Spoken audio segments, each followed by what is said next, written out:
Buenas tardes a todos. Permítame que me presente, soy Javier Marín, consejero delegado de Singular Bank. En primer lugar, quería agradecerles a todos ustedes su presencia esta tarde para acompañarnos en esta conferencia de Economía y Mercados.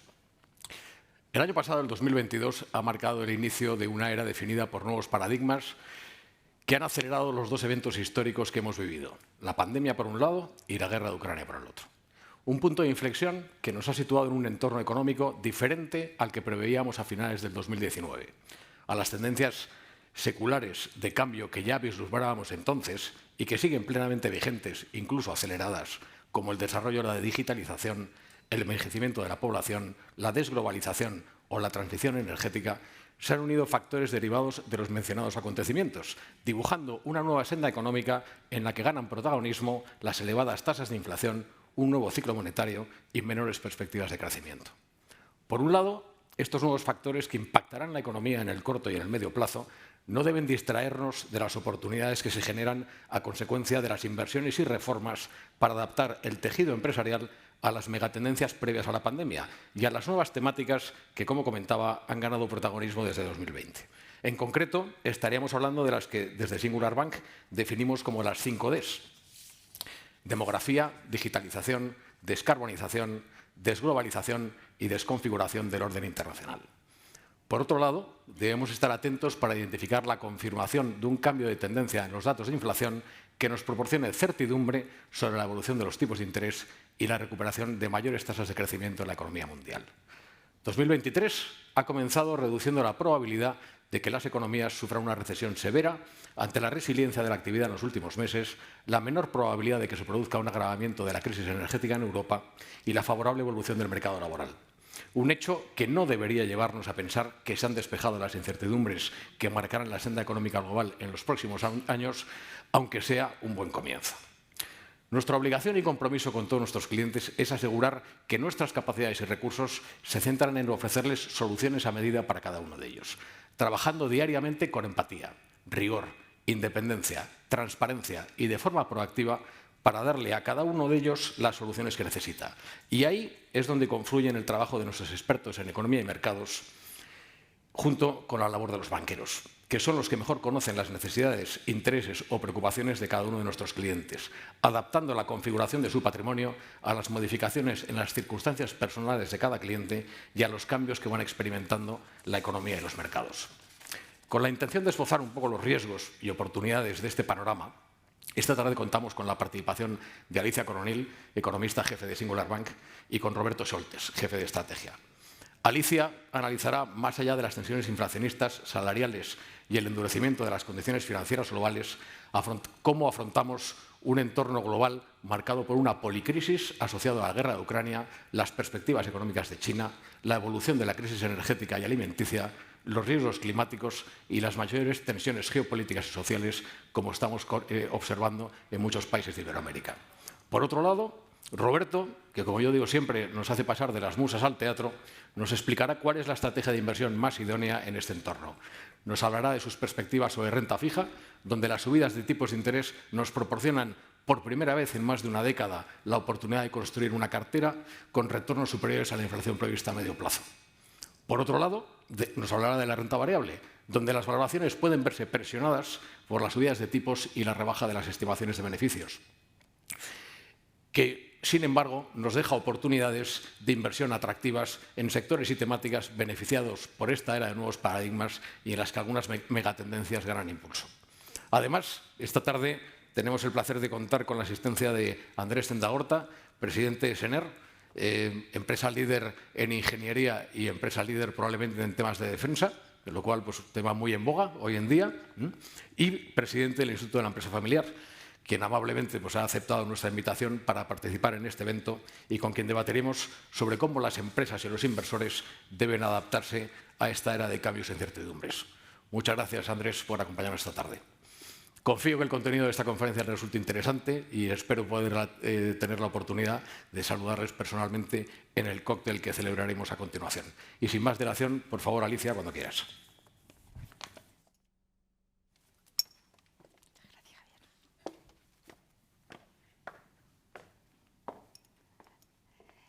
muchas gracias, Javier, y muchas gracias a ustedes por acompañarnos en la que es la primera conferencia de este año de Singular Bank. Un año 2023 que hemos denominado como un año de nuevos paradigmas. Como comentaba nuestro consejero delegado, el año 2023 ha empezado con notas positivas desde el punto de vista económico. Efectivamente, se confirma progresivamente que en las economías avanzadas la actividad ha mostrado una mayor resiliencia de lo esperado en el cuarto trimestre de este año. De la misma forma que se ha producido, como todos ustedes también saben, una reapertura anticipada de la economía china, al mismo tiempo que esa probabilidad de que estuviéramos en este invierno un agravamiento de la crisis energética se ha disipado en el caso de Europa debido, como todos saben, a ese otoño y también invierno, con la excepción de esta semana, suave, que ha reducido el consumo de gas por parte de hogares y de familias, pero también en el que ha influido positivamente, como no, el menor consumo de energía a nivel global de China. Dicho esto, estos datos positivos no nos deben de llevar a la autocomplacencia ni a pensar que precisamente esos riesgos que nos marcaban la coyuntura económica desde el año 2020 han desaparecido. Como mencionaba nuestro consejero delegado, estamos sumergidos en un entorno global marcados por una policrisis desde el punto de vista socioeconómico, pero también geopolítico. Un concepto que ha ganado protagonismo, como saben ustedes, en los últimos meses, y es la mejor forma que tenemos los economistas de definir un entorno económico en el que surgen de forma simultánea diferentes crisis o shocks exógenos que se retroalimentan y se superponen entre sí, generando todavía más incertidumbre y también posibles crisis. En concreto, me estoy refiriendo a las perturbaciones que han generado no solamente la pandemia, sino también esa política de cero COVID y desaceleración económica que sufre la segunda potencia económica del mundo, como es China, pero también el shock económico y social y geopolítico que ha supuesto la invasión de Rusia de Ucrania. Una situación, como ven, esos tres factores no solamente han provocado que esa senda económica que teníamos prevista una vez superada la pandemia durante el año 2022 se haya diluido y que vayamos a un escenario de menor crecimiento económico a nivel global, sino que ha traído consigo unas fuertes tasas de inflación que se han situado en niveles récord, en máximo de los últimos 40 años, tanto en Estados Unidos como en Europa, en un contexto donde ya desde Singular Bank, desde junio del año 2021, advertíamos que ese repunte de la inflación que empezaba a producirse tenía un carácter más estructural que transitorio. Y precisamente ese repunte de los precios a niveles máximos ha provocado un endurecimiento de la política monetaria por parte de los principales bancos centrales de las economías avanzadas y emergentes, con la única excepción del Banco Central de China y de Japón, precisamente para controlar la inflación, evitar efectos de segunda ronda y que se desanclajen las expectativas de inflación por parte de consumidores y empresas. Pero también tenemos que ser conscientes que precisamente este entorno de policrisis que se está debatiendo precisamente esta semana en el foro de Davos puede dar lugar a otras crisis donde gana protagonismo, y quédense con este concepto, la crisis del coste de la vida. Precisamente cómo van a afrontar las familias, no solamente en las economías avanzadas, sino también a nivel global, ese cambio estructural en el nivel de los precios asociados con la cesta de la compra y también un endurecimiento mayor de las condiciones financieras, principalmente a través de los tipos de interés hipotecarios. Un contexto en el cual creemos que hay que ser realista y cauteloso, y por eso seguimos manteniendo nuestro escenario central, donde sí que vemos que es posible que se produzca en el año 2023 una recesión económica moderada en Estados Unidos y en Europa, que será veríamos sus síntomas a partir del segundo trimestre y donde el dinamismo de la recuperación económica, lógicamente, va a estar condicionada a cómo van evolucionando ese escenario de policrisis que le mostraba en la slide anterior, pero también cómo va permeando ese endurecimiento de las condiciones financieras sobre la economía real, es decir, sobre los hogares y sobre las empresas, principalmente sobre las empresas de menor tamaño medio. Al mismo tiempo que también será clave hasta qué punto China es capaz de impulsar esa tasa de crecimiento por encima del 4,5% este año, tras, como se han recogido los datos de hoy, registrar un crecimiento este año de tan solo el 3% anual, algo que también mostramos ya en nuestro escenario económico en el tercer trimestre, precisamente en el mes de septiembre, y que representa su segundo menor crecimiento tras el año 2020, desde que finalizara la crisis cultural en China de Deng Xiaoping en 1976. De esta manera, también iniciamos el año en el que los bancos centrales van a adoptar una nueva fase en su estrategia de endurecimiento de la política monetaria y en el que sí que proyectamos que durante este primer trimestre del año, tanto la Reserva Federal como el Banco Central Europeo seguirán subiendo los tipos de interés, si bien a un ritmo inferior al que lo han hecho hasta ahora, hasta situarlo en el caso de la Reserva Federal en el rango 5,25 y en el caso de la eurozona en el 3,25%. Y todo esto en un contexto de mayor presión fiscal, al mismo tiempo que será clave la aceleración de los planes de recuperación diseñados, no solamente en la Unión Europea, como saben, a través del plan Next Generation, sino también las inversiones que están planteadas y impulsada desde la IRA, es decir, el acta de reducción de la inflación puesta en marcha por parte de la Administración Biden. Y todo esto en un contexto en el que seguimos percibiendo unos niveles reducidos de confianza por parte de consumidores y empresas, como bien ha reflejado esa encuesta que ha realizado PricewaterhouseCoopers a raíz del encuentro de Davos, donde el 75% de los CEOs a nivel global muestran que unas expectativas claramente a la baja en cuanto a la senda de crecimiento económico global y esperan una desaceleración de la economía mundial en los próximos 12 meses. Y todo esto unido a ese escenario de tensiones geopolíticas al alza, no solamente en torno a la guerra de Ucrania.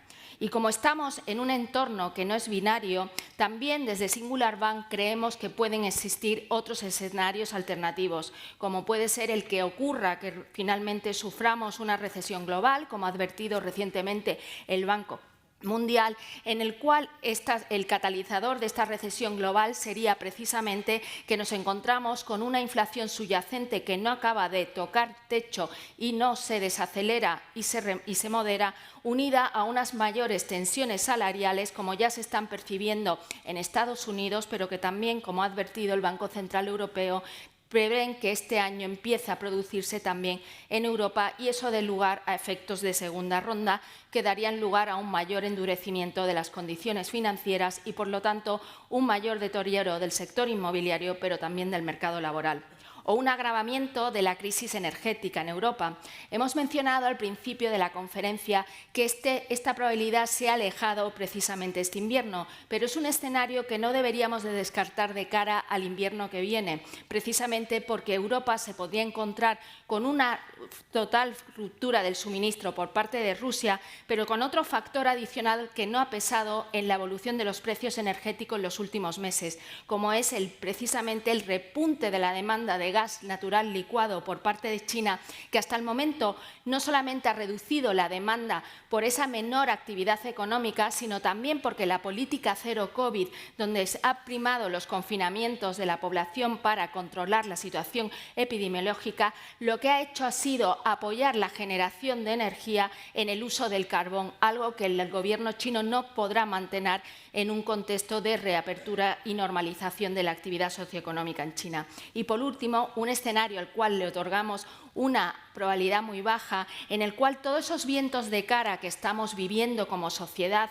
se diluyen porque llegamos a un acuerdo de paz en Ucrania o porque China se da cuenta que es mejor primar la actividad económica y la recuperación económica y decide reducir las tensiones geopolíticas con Estados Unidos o porque vemos una senda de desaceleración de las presiones inflacionistas mucho más acelerada, consiguiendo que las inflaciones alcancen sus niveles objetivos el año que viene y esto permita una reducción anticipada de los tipos de interés de lo que tenemos previsto en nuestro escenario base. Dicho lo cual, tampoco podemos olvidar que el mundo está sumergido también a otros retos asociados no solamente a este contexto geopolítico que les comentaba. Como bien conocen, tenemos la situación en Ucrania con esa nueva ofensiva del ejército ruso y con ese riesgo de que Putin pueda autorizar o decidir un nuevo intento de invasión de la capital de Ucrania, Kiev, y también ese conflicto que está latente en China, entre China y Taiwán. También estamos viendo un repunte de las tensiones geopolíticas en la región de Asia-Pacífico, precisamente en torno a Corea del Norte, con esa injerencia sobre Corea del Sur, pero también Japón, lo cual le ha llevado precisamente al gobierno japonés a replantearse su estructura y estrategia defensiva y a estrechar lazos defensivos con Estados Unidos. Pero también están esos riesgos sociales que comentaba nuestro consejero delegado. Estamos viendo un repunte de las tensiones sociales tanto en África como principalmente en América Latina, con esos acontecimientos en Brasil, pero también esas tensiones que estamos viendo en Perú y en Bolivia, y con un elevado grado de polarización también en la sociedad estadounidense, y donde podríamos ver que el cansancio sobre esta guerra de Ucrania empieza a permear en la sociedad europea a medida que seamos cada vez más conscientes de la pérdida de poder adquisitivo que estamos sufriendo por ese repunte tan acusado de la inflación, pero también por el endurecimiento de las condiciones financieras. Y todo esto en un contexto en el que también hay otros retos y riesgos asociados a esas tensiones económicas y tecnológicas que hay entre Estados Unidos y China, por ver quién se hace con el liderazgo tecnológico, que podría dar lugar a eso que hemos definido como un muro digital de Berlín, ¿no? Es decir, que surjan diferentes estándares tecnológicos que dividan al mundo en dos bloques. Al mismo tiempo que la guerra de Ucrania ha acelerado esa división, ese mundo más fragmentado, configurado en bloques entre autocracias y democracias, con giros en las alianzas, como estamos presenciando, por ejemplo, en el hecho de que Arabia Saudí ha roto sus lazos tradicionales de amistad política y también energética con Estados Unidos y empieza a estrechar los lazos con China. O los eventos climáticos que hemos vivido de cerca este verano, con esa sequía extrema a nivel global que está teniendo consecuencia en los precios energéticos, pero también ha tenido consecuencias y está teniendo consecuencia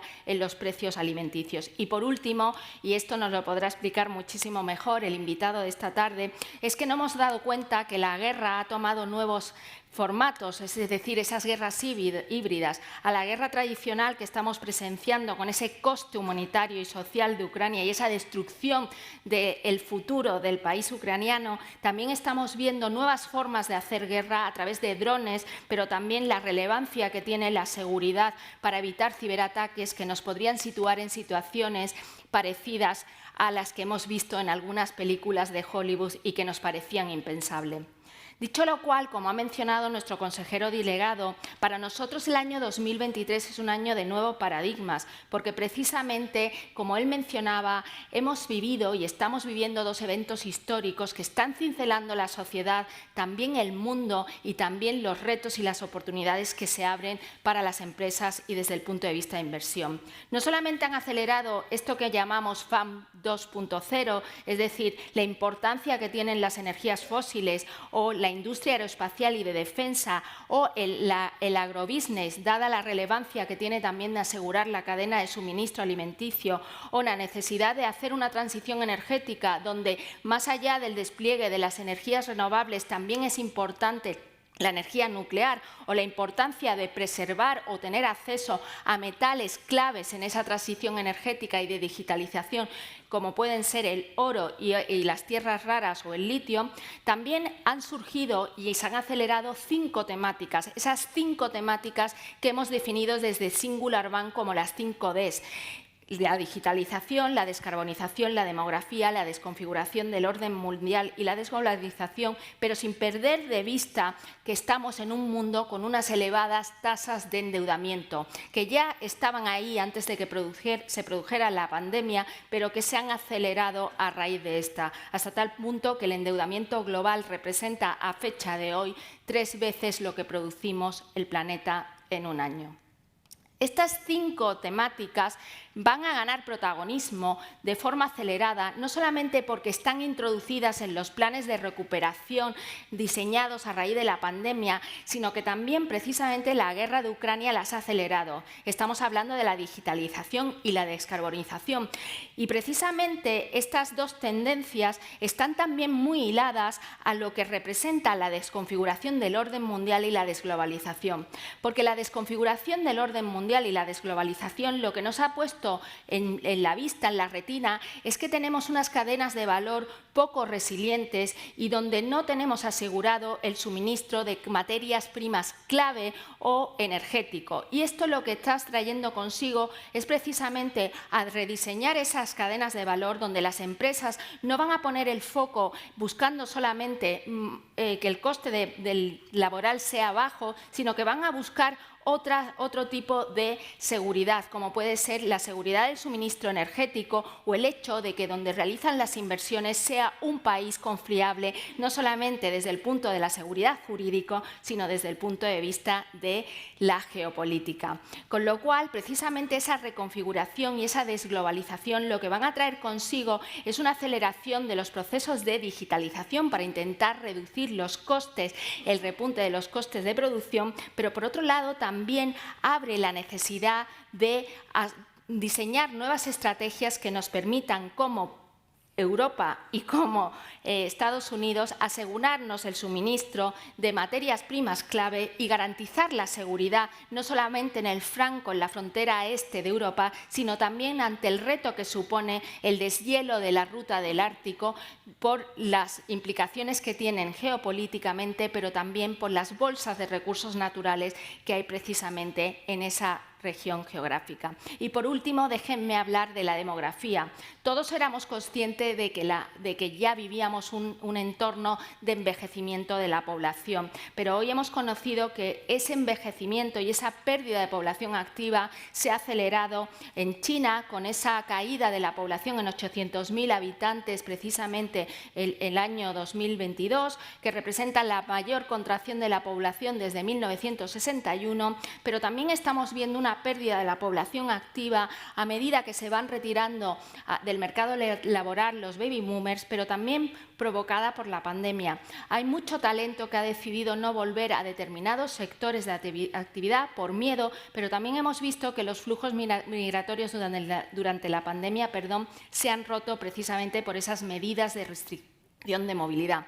Por lo tanto, surge precisamente una guerra para atraer el talento y esto también dará lugar a que tengamos que reconfigurar el estado del bienestar, nuestra concepción de la jubilación en las economías avanzadas y, por otro lado, también va a acelerar precisamente la inversión en digitalización, precisamente en robotización e inteligencia artificial para intentar reducir los costes laborales y suplir en algunos campos la falta de mano de obra.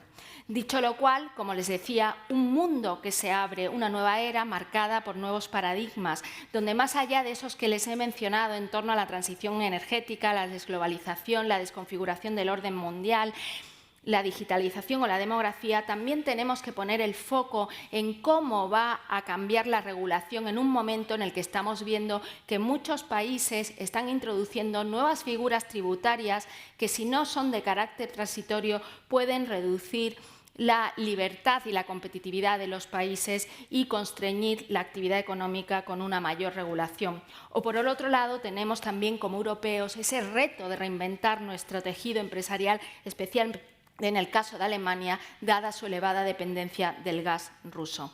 Dicho lo cual, nos encontramos en un nuevo paradigma, donde tenemos que también poner el foco a la hora de tomar nuestras decisiones personales como de ahorradores e inversores, en que podemos estar en un punto de inflexión donde precisamente la guerra de Ucrania y la pandemia han dejado atrás ese periodo que ha caracterizado la senda de crecimiento económico mundial desde la década de los 90, definido con la gran moderación, donde había crisis económicas, con la única excepción de la recesión del 2008, poco profundas, donde el crecimiento económico era sostenido, las tasas de inflación eran reducidas, lo cual permitía que el tono de la política monetaria fuera expansivo y las tensiones geopolíticas no alcanzaban los niveles que estamos viendo, sino que vamos a un periodo que podríamos definir de gran volatilidad, precisamente marcado por ese mundo más multipolar, fragmentado, construido en bloques y donde hay también un elevado riesgo de que surja el proteccionismo, como ya estamos viendo en áreas y en materias primas relacionadas con la alimentación. Dicho lo cual, en este contexto, donde tenemos que poner el foco de por dónde puede evolucionar y hacia qué senda de crecimiento económica vamos una vez superemos esta situación que estamos viviendo y la economía asimile ese nuevo entorno monetario marcado por unos tipos de interés más elevados y unas tasas de inflación también más elevadas a las que teníamos antes de la pandemia, tenemos que poner el foco de atención precisamente en esas 4 fuerzas que están representadas aquí. La guerra de Ucrania, las relaciones entre Estados Unidos y China, el populismo y finalmente la inflación. Porque precisamente cómo evolucionen estas 4 fuerzas, definirán a qué tipo de crecimiento económico, de senda de crecimiento económico vamos. Si es parecida a la que vivieron en aquellos felices años 20 que todos tenemos idealizado del siglo anterior, o vamos a una década marcada más por el estancamiento económico, como fue la década de los 70, que marcó en la que España inició su transición económica y política.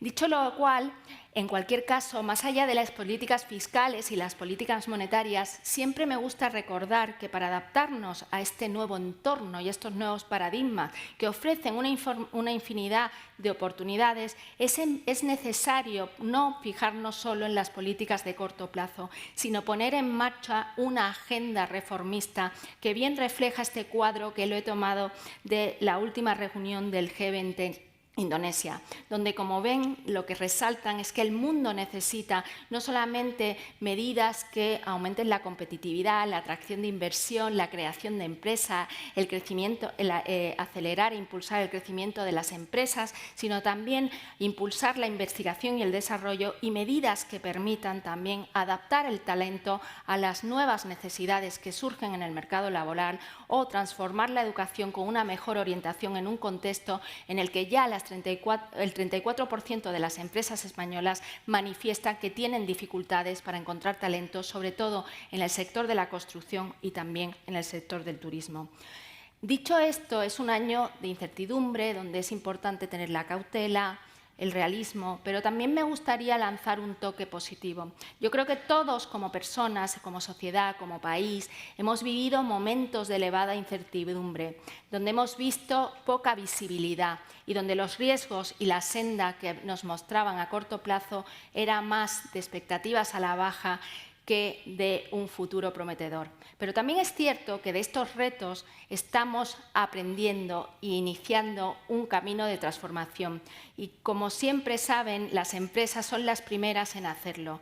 Por eso me gusta recordar que estos retos y estos riesgos lo que traen son nuevas innovaciones, nuevas oportunidades que darán lugar en algún momento, a medio plazo, en una nueva etapa de progreso y prosperidad. Muchísimas gracias.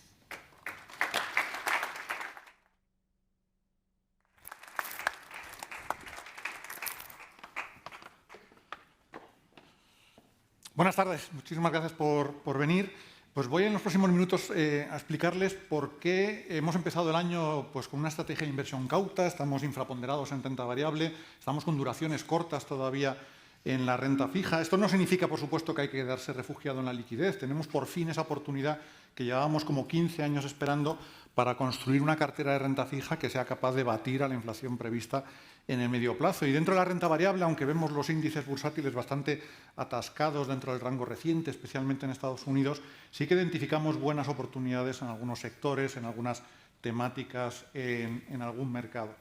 Y voy a tratar de ponerles en la piel, en la cabeza de los banqueros centrales por un lado, de los inversores institucionales por otro, porque al final lo que explica esa estrategia de inversión cauta es que vemos una brecha de expectativas entre lo que están anunciando los bancos centrales, lo que nosotros creemos que va a suceder y la complacencia que tiene el mercado respecto a unas rápidas bajadas de los tipos de interés. El mercado también está complaciente respecto a la evolución de los resultados empresariales. Muchos inversores todavía no han asimilado que ha habido un cambio en el equilibrio relativo, en la rentabilidad, en el valor que tiene la renta fija respecto a la deuda pública, y esto al final pues, nos lleva a preferir ser bonistas que accionistas, por lo menos en estos meses. Ya habrá oportunidades cuando tengamos más visibilidad sobre el ciclo para asumir más riesgos, para invertir más en renta variable.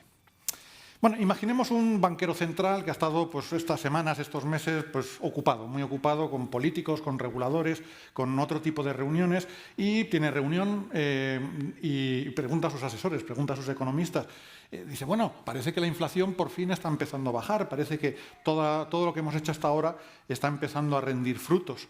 Y, sin embargo, el economista le responderá rápidamente, pero es que la inflación subyacente apenas ha empezado a girarse en Estados Unidos, todavía no se ha girado en Europa y por el momento estamos viendo que esta dinámica no está completamente rota.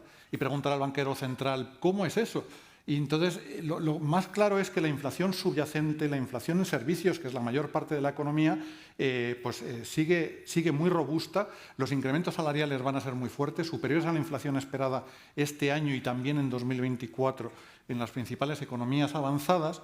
Y preguntarán, ¿y por qué puede ser esto posible si se supone que estamos en una crisis en donde la inflación, los salarios, el empleo tiende a aflojar? Pero es que estamos en mínimos históricos de tasa de paro, tanto en Norteamérica como en la eurozona. Y esto tiene que ver mucho con esa lección que han aprendido los empresarios durante o después de la pandemia, en el que si despiden trabajadores, luego les cuesta tiempo y mucho dinero el poder recontratar, porque hay una falta de personal cualificado y en muchos sectores también de personal no cualificado. Hay esquemas de ajuste flexible del empleo y esto es lo que está llevando a que todavía, con toda la incertidumbre, con esta expectativa de que la economía pueda estar pasando un bache durante los próximos trimestres, la tasa de desempleo está en mínimos. Quizás ese banquero central estadounidense llame a un colega europeo y le dirá, bueno, allí en Europa estáis mejor, ¿no? Los incrementos salariales por el momento de media están apenas en el 3%. Pero ese banquero europeo le dirá, bueno, pero es que lo peor está por venir, porque en Europa la inflación es la que al final acaba moviendo los salarios, estamos en una negociación colectiva que lleva su tiempo, pero aquí también vamos a ver unos incrementos salariales que con la tasa de paro también en mínimos históricos hace pensar que la inflación subyacente tardará en bajar, los primeros puntos de bajada de esa inflación van a ser relativamente rápidos, pero converger hacia ese objetivo del 2% llevará bastante tiempo, puede que ni siquiera se consiga en 2024. Así que quizás hablen esos dos banqueros centrales y el estadounidense le dirá, bueno, nosotros hemos hecho ya bastantes cosas, hemos subido los tipos del 0 al 4%. El europeo le contestará, en el Banco Central estábamos en tipos negativos, estamos ya en el 2%. La Reserva Federal ha dicho muy claramente al mercado en su reunión de diciembre que pretenden subir hasta ligeramente por encima del 5%, que mantendrán los tipos en ese nivel durante todo este año y tan solo los bajarán de forma moderada en 2024. Y el banquero central de Europa dirá, bueno, nosotros hemos sido aún más contundentes. Ya hemos dicho que en las reuniones de febrero y de marzo estaremos subiendo 50 puntos básicos en cada una de ellas y puede que eso no sea todo. ¿Cuál es el problema? Que el mercado ahora mismo está descontando que la Reserva Federal, después de alcanzar ni siquiera ese 5%, va a estar recortando sus tipos ya este año y en 2024 los estará llevando al entorno del 3%. Algo que parece incompatible con esta persistencia de las presiones salariales inflacionistas en la inflación subyacente. Y algo parecido sucede con el Banco Central Europeo. El mercado sí que se ha creído el mensaje de que nos van a llevar los tipos al 3,25 aproximadamente, pero también está descontando que el año que viene los reducirá al 2,5%. ¿Quién tiene razón? Nosotros creemos que al final los bancos centrales acabarán implementando lo que llevan meses insistiendo en preanunciarnos. Si esto es así, lo lógico es que vayamos a ver un moderado desplazamiento al alza de las curvas de rentabilidad de la deuda que va a lastrar los rendimientos de toda la renta fija y que hace que todavía pensemos que es mejor estar invertido en los plazos cortos, tener una duración claramente inferior a los índices de referencia. Nada que ver, por supuesto, con el peor año de la historia para la renta fija que vivimos en 2022. Estamos hablando de que los tipos de interés puedan estar subiendo alrededor de 20-30 puntos básicos en Estados Unidos, 40-50 puntos básicos en Europa. Pero hay paciencia. Hay paciencia y hay una oportunidad porque dentro de los plazos cortos tenemos activos monetarios, tenemos deuda bancaria, tenemos bonos corporativos de alta calidad que ya nos están dando rendimientos muy elevados. Pongámonos ahora en la piel de los inversores. Piensen ahora pues, en el patrono de una fundación, un director general de un fondo de pensiones, de una aseguradora que ha estado muy entretenido también en estos meses y que llega y les pregunta a sus asesores cómo están las cosas, dónde conviene invertir en 2023. Y una forma fácil es comparar qué dan las letras del Tesoro con la rentabilidad, aunque sea por meros dividendos, que está dando la renta variable. Y dirá, oye, pero este gráfico no está actualizado, enséñame los últimos datos. Resulta que con tranquilas letras del Tesoro a 12 meses, un inversor estadounidense ya está obteniendo rendimientos cercanos al 5%. Un inversor europeo le pasa algo parecido. La deuda corporativa de alta calidad, que durante algunos meses estuvo dando rentabilidades cercanas a cero, había decenas de emisores a los que también había que pagarles por tener el lujo de tener sus bonos en la cartera, resulta que han disparado su rentabilidad por encima del 4%. Y la banca está siendo muy perezosa en remunerar a sus depositantes, pero sin embargo en el mercado secundario ahora mismo podemos comprar sus bonos con plazos de 1 o 2 años ya con rentabilidades por encima del 3%, si compramos bonos a medio plazo con rentabilidades que rozan el 4%. Así que la alternativa a este entorno de incertidumbre, a esta perspectiva de que todavía los bancos centrales no han terminado su tarea y, lo que es más importante, tardarán tiempo en hacer un giro relevante en su política monetaria, se puede pasar tranquilamente con esa inversión en activos monetarios entre 6 y 18 meses que ya incorporan ese ciclo de subida de los tipos de interés, en esa deuda bancaria senior, en esos bonos corporativos, porque desde ya estamos rentabilizando nuestro dinero, acabaremos batiendo la inflación media que esperamos en el medio plazo y la ventaja que ya capturamos esas subidas de tipos de interés que están por venir y fijamos la rentabilidad de nuestra cartera durante los próximos años. Quizás ese gestor, o ese patrono de la fundación preguntará, bueno, pero esta es la perspectiva de corto plazo. En el largo plazo, ¿qué puede dar de sí la renta variable? Le dirá el analista, bueno, el coste del capital estimado de media para el Standard & Poor's 500 ahora mismo está algo por encima del 8%, sigue siendo todavía una rentabilidad atractiva. Pero ¿de dónde viene esa rentabilidad esperada en los próximos años? ¿Cuál es el desglose de ese coste del capital? Hay una parte que se explica por la rentabilidad que podemos obtener con la deuda pública, que se ha disparado. Hay un diferencial crediticio, porque claro, la empresa, para que nos quede algo como accionistas, primero tiene que haber sobrevivido, no tiene que haber quebrado. ¿Qué le queda como prima de riesgo, como recompensa por asumir la incertidumbre, la volatilidad de los resultados a los accionistas, que es la parte roja? El nivel más bajo de los últimos 20 años. Especialmente en Estados Unidos. En Europa, en mercados emergentes, esta lectura no es tan drástica, pero en cualquier caso lo que nos lleva claramente es ese mensaje de que preferimos invertir como bonistas en lugar de como accionistas. Al final podemos invertir más cantidad, ajustado por riesgo, vamos a acabar obteniendo unos mejores retornos. Quizás ese patrono de la fundación diga, bueno, como accionista en el corto plazo vamos a tener una rentabilidad extra bastante escasa, pero bueno, los beneficios empresariales crecen. Si estamos pasando un bache económico, pronto iniciaremos un nuevo ciclo con un crecimiento fuerte de los beneficios. Pero estamos en una crisis muy atípica. Estamos en una crisis dramática, esa policrisis energética, las subidas fuertes de los tipos de interés, un bache en la actividad económica, cuellos de botella, subida de los costes de las materias primas y, sin embargo, los márgenes empresariales están en máximos históricos. Y aquí estamos cogiendo el conjunto de las empresas cotizadas en el mundo. Así que lo que creemos es que el mercado está siendo demasiado complaciente respecto al riesgo a la baja que tienen estos beneficios empresariales en los próximos trimestres, porque la peculiaridad de lo que hemos visto en el último año es que las empresas han hecho crecer sus beneficios porque la inflación, es decir, el aumento medio de sus ventas, ha sido muy superior al incremento medio de sus costes. Es cierto que la energía y otras materias primas se han disparado, pero la parte de costes fijos, incluso la parte de costes laborales, crece mucho más lentamente. En 2023 y en 2024 vamos a estar exactamente en la dinámica contraria.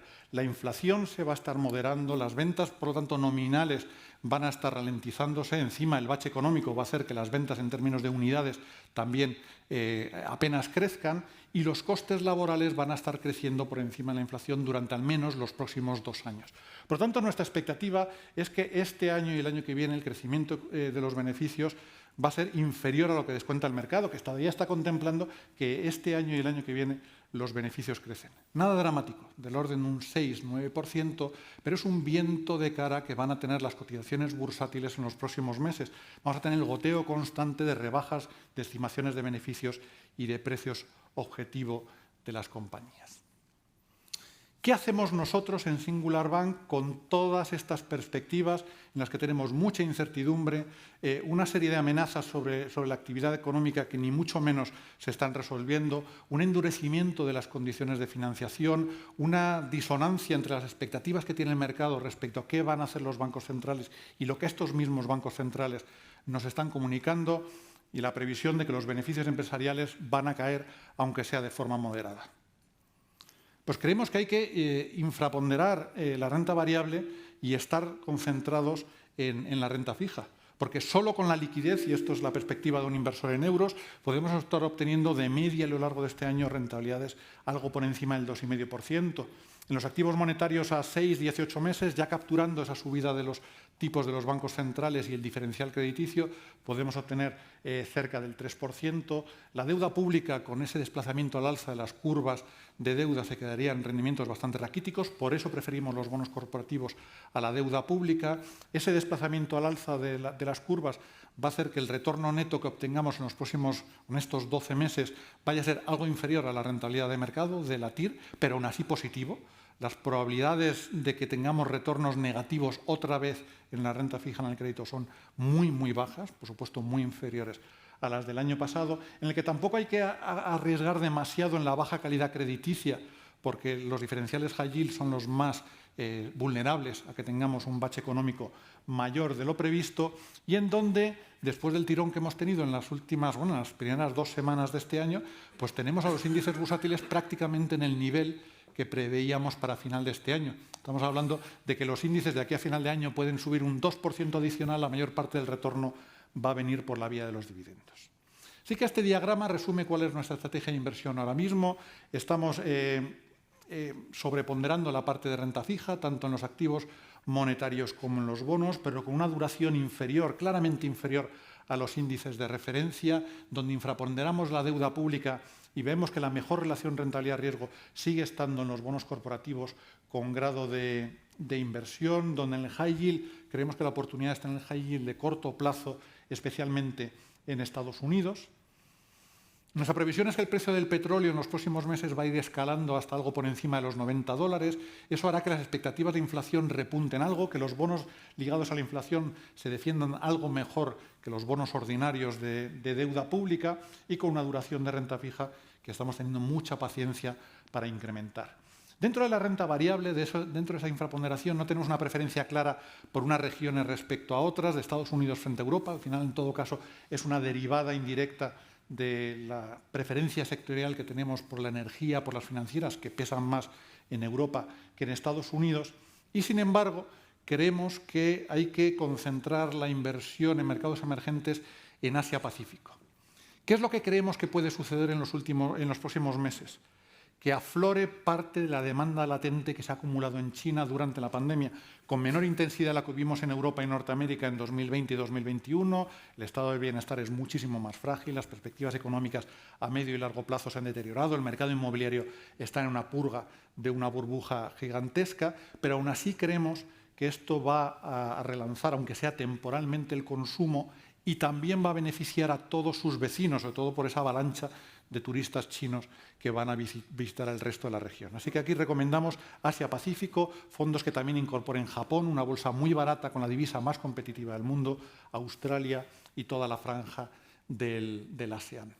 Por último, en las materias primas creemos que nos están ofreciendo una vía de diversificación mucho mejor que el dólar. El dólar está más o menos en el punto que creemos en el que acabará el año. Es cierto que si se realinean las expectativas de qué va a hacer la Reserva Federal, puede que tenga algún rebote al 1,05, ligeramente por debajo. Quizás esta sea la última oportunidad que tengamos ya para completar la cobertura total de las posiciones, y en esta policrisis, en esta persistencia de las crisis climática, energética, alimentaria, creemos que una exposición diversificada a las materias primas va a ser una buena inversión y va a ser, sobre todo, la mejor de las diversificaciones que podemos tener. A la salida les entregarán el cuadernito de perspectivas 2023, un año nuevos paradigmas, que publicábamos a mediados de diciembre. Ahí verán cuáles son nuestras principales ideas de inversión para este año, tanto en renta fija como en renta variable. Ya las he mencionado, ya las he esbozado, se las recuerdo ahora mismo. Activos monetarios y pagarés entre 6 y 18 meses. Esa deuda bancaria senior como una buenísima alternativa a los rácanos que están siendo los bancos todavía pagando a sus clientes. Los bonos corporativos con grado de inversión en plazos cortos e intermedios y los bonos high yield, especialmente en Estados Unidos y en el corto plazo.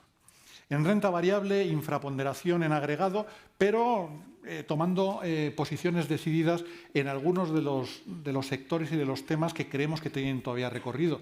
Es cierto que el sector energético, junto al financiero, bancario y asegurador, fueron los dos ganadores del año pasado, y creemos que todavía van a liderar las ganancias en los próximos meses. Son al final los beneficiados por la subida de los tipos de interés, por esta crisis energética, por esta expectativa de que el precio del barril vaya a volver por encima de los $90.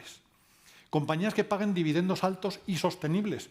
Decía antes que de ahora en adelante, por lo menos en los próximos 6-12 meses, la mayor parte del retorno que podamos obtener en la renta variable va a venir por la vía de los dividendos, y si son altos y sostenibles es la mejor muestra de que son balances sólidos, de que tienen cuentas de resultados resilientes en este entorno. Asia-Pacífico. Y, por último, dentro de las megatendencias, por la combinación de valoraciones, de dinámicas de cortísimo plazo, de catalizadores que puedan tener en estos próximos meses, identificamos 3 de ellas en nuestro documento, que son la inversión en infraestructuras de todo tipo, infraestructuras energéticas, de transporte y demás, seguridad en un sentido muy amplio, ciberseguridad, defensa aeroespacial y demás, y, por supuesto, la lucha contra el cambio climático, la transición energética y demás.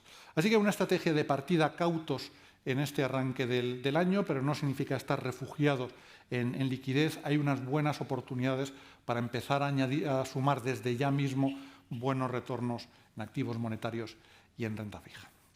Muy bien, pues con esto he terminado. Invito, por favor, a Alicia y a Andrés que suban al estrado, y ahora vamos a, sobre todo, lanzarle unas cuantas preguntas al señor Sendagorta, y luego abriremos un breve turno para que puedan también plantear sus preguntas.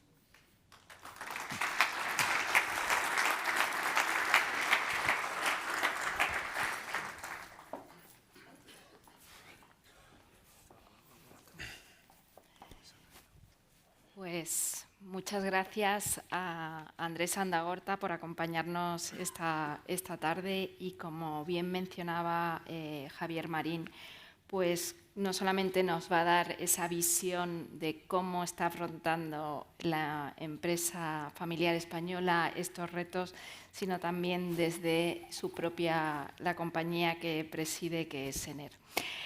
Si le parece bien, le voy a plantear la primera pregunta, ¿no? Y creo que es bastante obvia, ¿no? Es cómo están afrontando las empresas españolas este entorno de policrisis que hemos analizado esta tarde, y cuáles son sus expectativas. Si sus expectativas son tan negativas como han manifestado los CEOs a nivel global en ese foro de Davos, ¿no?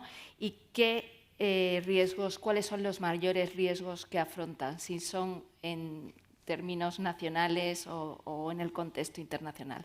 Muchísimas gracias. Bueno, primero, muchas gracias por invitarme. Y la verdad es que después de vuestra exposición, la verdad es que a mí me queda muy poco por decir, porque ya habéis planteado casi todo lo importante. Pero pues yo lo primero que diría es, vamos a ver la policrisis, ¿no?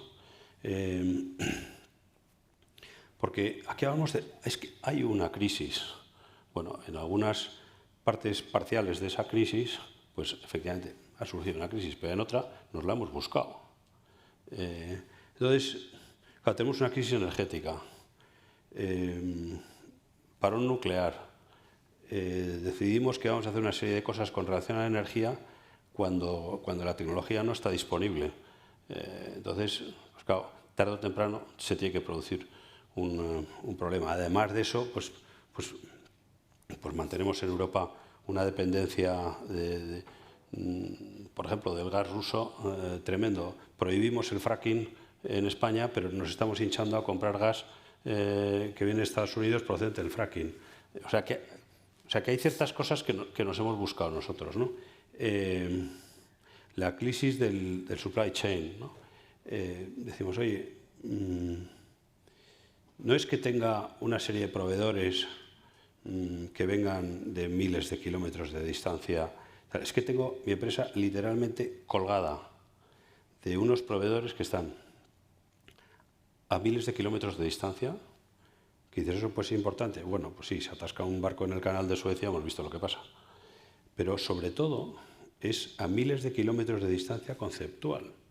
Es decir, yo tengo mi supply chain colgada de unos señores que tienen un respeto discutible sobre la propiedad intelectual, tienen una forma de hacer empresa y de gestionar sus trabajadores radicalmente diferente a lo que nosotros decimos que queremos hacer. Y sin embargo a eso, pues no le hemos visto riesgo, lo mismo que no le hemos visto riesgo al tema energético. Seguridad. Dices, oye, España tiene, en términos de PIB, es el país que tiene una inversión en defensa más baja de Europa, solo por detrás de Luxemburgo, 0,9% del PIB. Bueno, todos los sondeos que se hacen desde hace años, la institución más valorada de largo son las Fuerzas Armadas. Pero luego se hace la pregunta, es decir, ¿usted aumentaría el presupuesto de defensa? Y la gente dice no. O sea, luego hay una contradicción. Es decir, no queremos, es una institución valorada, pero no queremos invertir en defensa. Claro, decimos, bueno, pues, hombre, eso es un poco la sociedad y luego, pues claro, la política, pues claro, lo que es vendible, lo que no. A lo mejor es feo que yo lo diga aquí, pero ¿cuántas instituciones bancarias no querían tener en su portfolio empresas relacionadas con defensa? Pues muchas. Entonces, dices, oye, es que hemos vivido mirando a otro lado. Bueno, cuando todos podemos pensar, es decir, ¿cuál es el primer deber que tiene un Estado? El primer deber que tiene un Estado, a mi juicio, es proporcionar seguridad a sus ciudadanos. Porque sin seguridad a sus ciudadanos, pues no viene ni la educación, ni la sanidad, ni todo lo demás. Y entonces siempre se hacía el famoso símil de cañones o mantequilla, ¿no? ¿Qué es mejor, comprar un Eurofighter o hacer un hospital? Es que esa pregunta nos la han estado machacando en la clase política y en la sociedad en general durante mucho tiempo. Y es que la pregunta, para empezar, está mal formulada, ¿no? Bueno, hasta ahí la seguridad. La crisis de mano de obra. Tenemos una crisis de mano de obra brutal, ya lo habéis comentado antes. Tenemos un enemigo silencioso, pero gravísimo, del cual se está empezando a hablar ahora, que es la crisis de natalidad. Que la crisis de natalidad no solo es un problema de economía porque resulta que no vamos a tener gente para trabajar, es que nuestro modelo de sociedad es el que está en peligro, porque claro, llega un momento cuando si tú tienes un índice de natalidad como los que estamos teniendo, es que tu modelo de sociedad se puede empezar a tambalear. Bueno, entonces, o sea, lo que quiero decir es que a la hora de pensar, hablar de la crisis, también tenemos que personalizar. Es decir, y sobre todo en los remedios de la crisis, porque a algunas de estas crisis parciales sabemos cuál es el remedio, que es simplemente hacer lo contrario de lo que estábamos haciendo, ¿no? Y en este sentido, ¿las empresas familiares son más resilientes, son más flexibles, tienen más dificultades para afrontar esta policrisis, esta complejidad? Bueno, yo creo que, vamos a ver, lo primero es, las empresas familiares tienen algunas ventajas. tienen algunas ventajas, en general tienden a tener bajos endeudamientos. Yo sé que aquí a lo mejor no nos gusta mucho eso, pero eso es una realidad. Tienen un negocio un poco más a largo plazo, o sea, no piensan en términos de trimestres o de años, sino probablemente en términos de generaciones. Se ha visto durante la pandemia que tienen, digamos, una especial sensibilidad con sus trabajadores. Les ha costado mucho más prescindir de personas, han aguantado mejor. En general son más conservadoras con lo financiero y tiene una cosa importante, que es que tiene un arraigo a la tierra, ¿no? Es decir, que yo a veces, cuando hablo sobre todo con los políticos o lo que sea, y les preocupa mucho que las empresas se vendan y tal, sobre todo en comunidades autónomas y tal, y digo, pues lo que tienes que hacer es cuidar a la familia. Si cuidas a la familia cuidará de las empresas. Pero las empresas son frías. ¿Sí? No te preocupes, no pongas el esfuerzo en cuidar a las empresas, cuida a la familia y las familias cuidarán a las empresas. Porque las que tienen arraigo a la tierra, por ejemplo, son las familias. Yo siempre digo que a Amancio Ortega probablemente no le ha dicho McKinsey ni el Boston Consulting Group que tenía que poner en Arteixo Inditex, sino que lo ha puesto porque desde ahí se acabó y no le ha dado más vueltas, ¿no? Entonces, yo creo entonces, sí es cierto que con toda esta crisis lo que sí que hemos visto es una cierta sensibilización mayor en la sociedad hacia, oye, pues hablamos de la supply chain, oye, pues vamos a ver si podemos acercar un poquito la supply chain en temas geográficos, pero también conceptuales. Oye, vamos a ver, entonces, en eso resulta que las empresas familiares sí que llevan a cierta delantera. Y entonces lo que sí que creo que es el momento es de que la empresa, o sea, familiar sea mejor entendida en la sociedad. Y por eso yo creo que tenemos que ser mucho más activos en explicar las cosas, las bondades que puede tener una empresa familiar. Por cierto, también tiene sus debilidades. Lo que pasa es que las debilidades de las empresas familiares son hacia adentro. O sea, el 90% de las empresas familiares que dejan de ser familiares o que dejan de ser empresas es por un problema de gobernanza, es un problema dentro de la familia. Entonces, por eso es tan importante bueno, pues insistir de todas las maneras en que las empresas familiares tienen que tener sus órganos, tienen que tener una gobernanza madura, por lo menos equivalente a la que tienen en la parte, vamos a decir, mercantil, ¿no? Entonces, yo creo que las empresas familiares, en general, han aguantado bien. Yo lo veo en el Instituto de Empresa Familiar. Yo pregunto, oye, ¿cómo nos va a ir el año? Tú lo estabas diciendo antes, Roberto. Es decir, que las empresas familiares grandes, medianas y pequeñas, hombre, hay excepciones. Las que son muy electrointensivas, evidentemente, están sufriendo más. Pero en general van a acabar bien el año y en general el presupuesto para el año que viene es bueno. O sea que, bueno, de momento, a lo mejor dentro de 2 o 3, como tú decías antes, pintan bastos, pero desde luego ahora mismo las empresas familiares en general, en términos generales, están aguantando bien. En esa puesta de valor de la empresa familiar española, que yo creo que ha ganado protagonismo, como mencionabas, durante la pandemia, pero para mí es el gran desconocido en la sociedad española. Yo siempre pienso que desconocemos cómo es el tamaño de la economía real de nuestro tejido empresarial. Siempre tenemos en la cabeza las empresas cotizadas, ¿no?, que lideran el IBEX 35, pero desconocemos que el tamaño medio de las empresas españolas lo que predomina son las micro y pequeñas empresas y empresas familiares que tienen que hacer un gran esfuerzo para crecer e internacionalizarse y llegar a ser esos referentes que tú mencionabas. No solamente está Inditex, sino también está, pues, es tu propia empresa, Consentino, creo que muchas de las que están dentro del Instituto de Empresa Familiar. Pero mirando hacia adelante, a pesar de esa resiliencia y de esas perspectivas de que el año 2023 puede ser un año no tan negativo, ¿no?, y que donde la recesión económica sea moderada o que sea de un estancamiento económico tanto en Europa como en Estados Unidos, y después de conocer esas cifras positivas del sector exterior español, ¿no?, que sigue creciendo, no solamente apoyado en la recuperación del turismo, sino también en ese proceso de internacionalización que yo creo que se introdujo en el ADN de las empresas españolas a raíz de la última crisis que sufrimos en España. ¿Cuál sería tu carta de deseos de qué reformas necesita este país las mencionaba yo en mi exposición, ¿no? Necesitamos reformas, ¿no? ¿Cuáles serían esas reformas claves que permitieran a la empresa familiar española, a la empresa mediana, grande, familiar o pequeña, pues alcanzar sus metas y seguir compitiendo y haciendo ese propósito y ese retorno que hace en la sociedad, que es tan relevante como mencionabas? Bueno, yo creo que hay una cierta sensación que se identifica la empresa familiar con la empresa pequeña, porque además es políticamente correcto. Es decir, bueno, pues nos llevan a eso, ¿no? Políticamente correcto porque empresa familiar, ergo empresa pequeñita de provincias y tal y cual. Y eso no es así. Eso no es así. El Instituto de Empresa Familiar concentra las 100 mayores empresas familiares españolas y esas 100 mayores empresas familiares españolas, junto con las asociadas territoriales, tienen unas ventas que equivalen al 25% del PIB español. Luego, es más, es que lo que hace falta es que no sean pequeñas y lo que hace falta es que crezcan.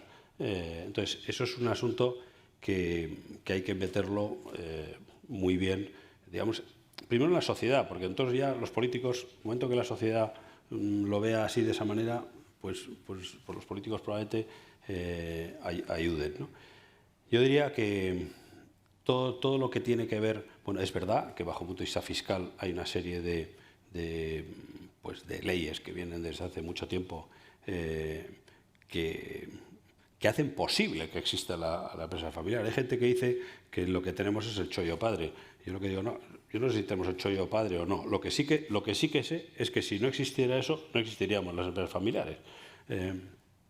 Entonces, todo lo que sea apoyar, digamos, por ejemplo, pongo un ejemplo, en el País Vasco una de las cosas que estábamos tratando de poner en marcha desde la Asociación de Empresas Familiares del País Vasco es que estábamos viendo lo que pasaba, es decir, que pequeñas o medianas empresas se estaban vendiendo por lo que se vende en el 90%, que es por un lío en la familia. Bien, entonces, y normalmente siempre hay alguien que le gustaría quedarse, pero no tiene dinero para comprar al hermano o al primo que quiere vender.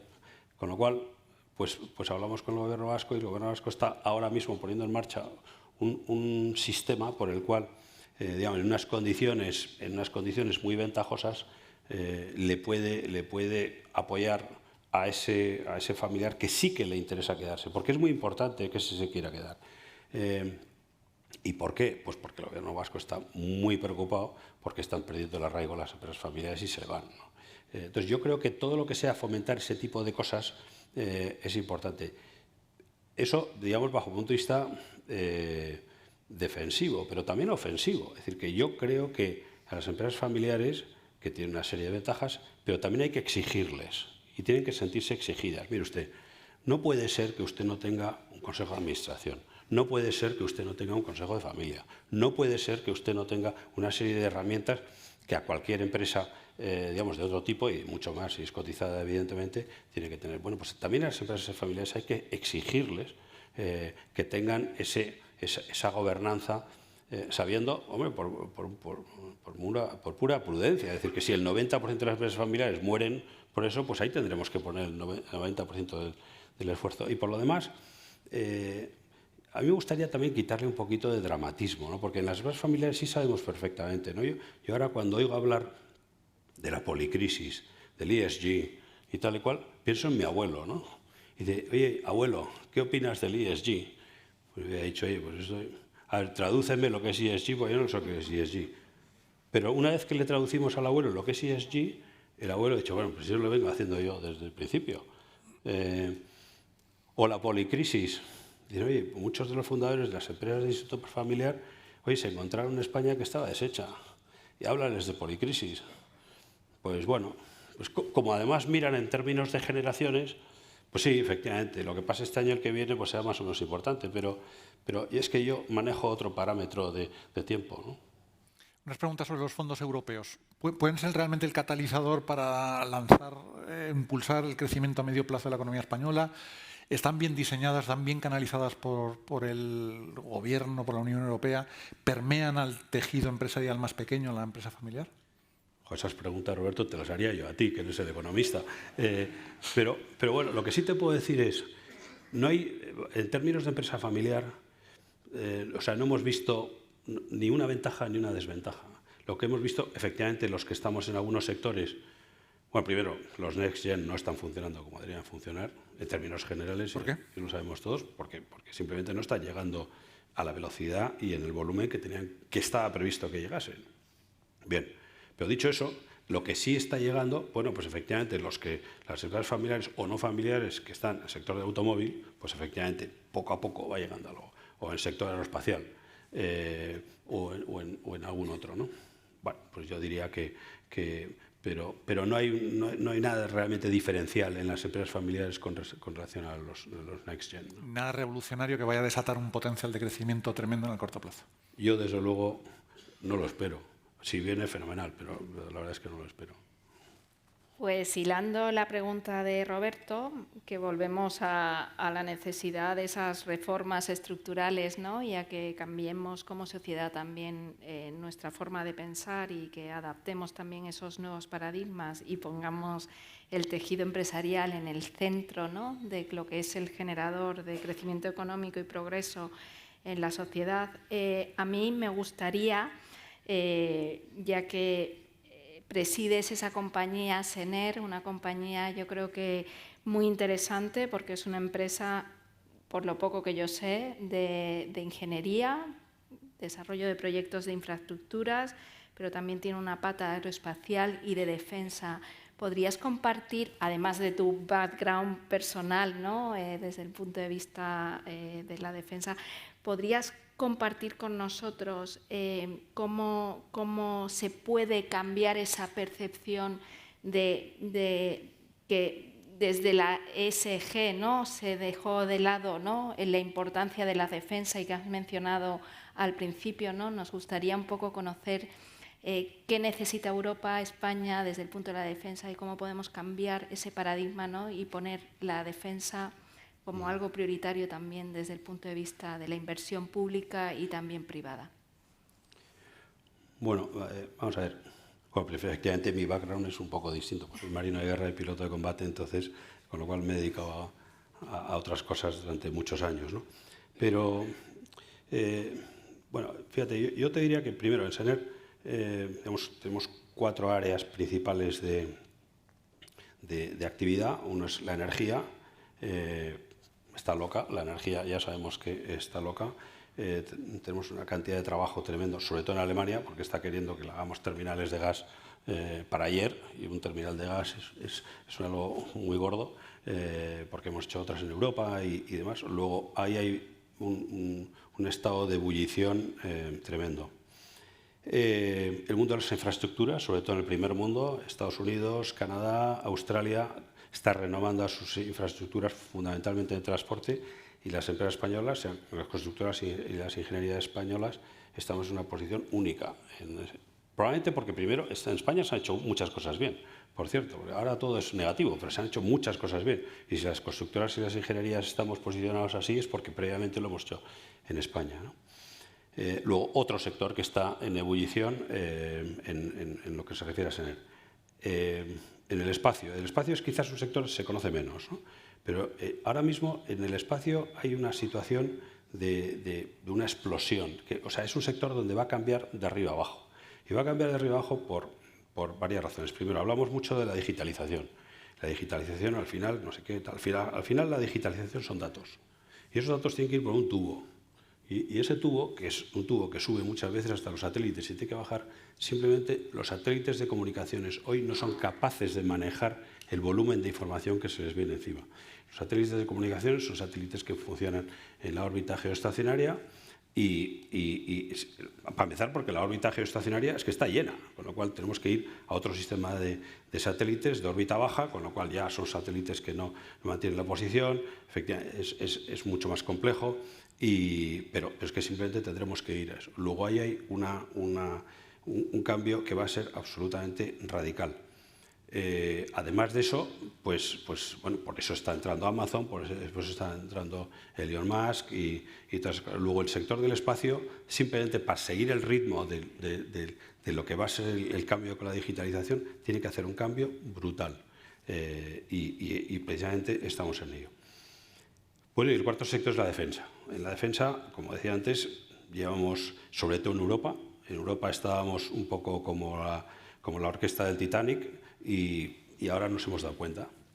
Entonces, ya solo la inversión que hay que hacer para poner las cosas que tenemos al día es brutal. Pero es que además tenemos que hacer muchas otras cosas. Tenemos un problema con la demanda en Europa tremendo. O sea, no tiene ningún sentido que en Europa haya 8 tipos de fragatas cuando en Estados Unidos hay 2. Claro, el coste no recurrente, el coste de desarrollo de cada una de esas fragatas dividido por el número de unidades que vas a hacer no tiene ningún sentido. Las empresas de defensa, si tú unificas la demanda, probablemente se va a unificar la oferta después, con lo cual tendremos empresas de defensa más grandes, que son generalmente más competitivas, y eso será un asunto importante. Además de eso, tenemos un problema. O sea, el sector de la defensa es un sector muy peculiar, en el cual tenemos un problema tremendo con el time to market. Y pongo un ejemplo. El Eurofighter, que es hay todos los aviones de combate que ahora mismo son la punta de lanza de la defensa en Europa, son el Eurofighter y el Rafale francés. Bueno, pues el Eurofighter, los dos hechos que han cambiado el panorama geoestratégico en Europa y en el mundo occidental, podemos decir, han sido 2, la caída del muro de Berlín y la caída de las Torres Gemelas. Bueno, el Eurofighter estaba diseñado cuando cayó el muro de Berlín y el Eurofighter estaba volando cuando cayeron las Torres Gemelas. Tenemos un time to market en la... entonces, además de eso, lo que ha ocurrido con estos 2 hechos, tanto la caída del muro de Berlín como en las Torres Gemelas, es que tienes un cliente que no sabe muy bien lo que necesita. Hasta hace poco estábamos hablando de la ciberdefensa y la ciberguerra, y ya las cosas van a ser todo ciber y ciber. Nos encontramos con una guerra en Ucrania, que es una guerra, primero, inusitadamente cruel, pero sobre todo es una guerra que se está librando con sistemas de hace 40 o 50 años. Con lo cual, todo el concepto de guerra híbrida que aprendimos en la Segunda Guerra de Irak, donde encontrábamos a los F-16, la guerra híbrida, ¿qué es? La híbrida es un F-16 luchando contra unos señores que van en un burro con un Kalashnikov y que no utilizan la radio, no utilizan las comunicaciones, no utilizan nada. Entonces, con lo cual, ahí se generó una crisis. Ahora resulta que hemos vuelto a una crisis, a una guerra muy convencional, para lo cual ni estábamos preparados en número de unidades, ni bajo un punto de vista conceptual. Con lo cual, todo eso ahora lo vamos a tener que rehacer. Y eso significa dinero y significa compromiso. Pero creo que que esto tiene que servir para que nos demos cuenta que en Europa no podemos, que los conceptos de seguridad, tenemos que ser mucho más conscientes de que son fundamentales y creo que nos hemos dado cuenta. Yo espero que no sea demasiado tarde. Llevamos unos minutos con esto parpadeando en rojo, estamos fuera de tiempo. Una última pregunta sobre esa falta de talento. Eso, ¿cómo se gestiona? ¿Va a suponer necesariamente que se disparen los costes laborales? ¿Cómo pueden manejar esto las empresas familiares?